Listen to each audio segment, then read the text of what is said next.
যদি নষ্ট করে যদি না দেয়, স্বামীদের তালাক দিয়ে দিবে, এখন তারে তার বাবার বাড়ি পাঠায় দিচ্ছে, যদি নষ্ট না তাহলে তালাক দিবে, মেয়ে কি করবে?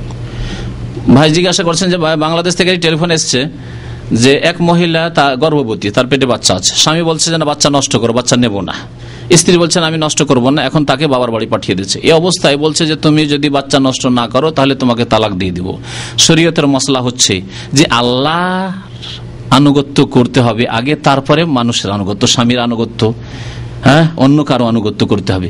যদি কোনো হারাম কাজের কেউ যদি আদেশ করে, কোনো আনুগত্য নেই। লা তাআতা লি মাখলুকিন ফি মাসিয়াতিল খালিক, আল্লাহর স্রষ্টার নাফরমানি করে কোনো মানুষের আনুগত্য নেই। হত্যা করা হারাম, যেমন মানুষকে হত্যা করা, তেমনি পেটে যে গর্ভধারণ করে বাচ্চা চলে এসেছে তাকে দুনিয়াতে আসতে দেবেন না কেন? আপনার বেঁচে থাকার অধিকার আছে, আর বাচ্চাটার বেঁচে থাকার অধিকার নেই, দুনিয়াতে এসে বড় হওয়ার অধিকার নেই তার, তাতে আত্মা চলে এসেছে, রূহ চলে এসেছে। সুতরাং এই স্ত্রীকে বলবো এবং তার অভিভাবকদের বলবো যে এই জালেম, ফাসেক, লম্পট, খুনি, ওকে ধাক্কা দিয়ে দূরে সরিয়ে দেন, আর আপনার মেয়েকে তার কাছ থেকে ছাড়িয়ে নিয়ে চলে আসেন। তালাক নেওয়া এইরকম জালেমের কাছ থেকে ফরজ, তার কাছে থাকা জায়েজ নয়, যদিও সে নামাজি হয়, যদিও সে দাড়িওয়ালা হয়। এইরকম জালেম ফাসেকের কাছে থাকা জায়েজ নয়।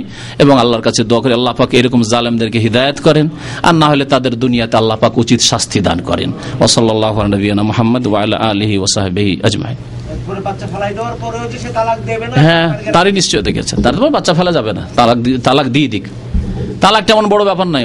এইরকম ঘটনা যদি কোনো আল্লাহওয়ালা নেক ছেলে জানে, বাংলাদেশে কোনো নেক মানুষ নেই, নেক মানুষ নেই যে এই মহিলাকে শুধু এই অপরাধে তালাক দেওয়া হয়েছে যে বাচ্চা নষ্ট করতে হবে, বাচ্চা নষ্ট করেনি সেই জন্য। আপনার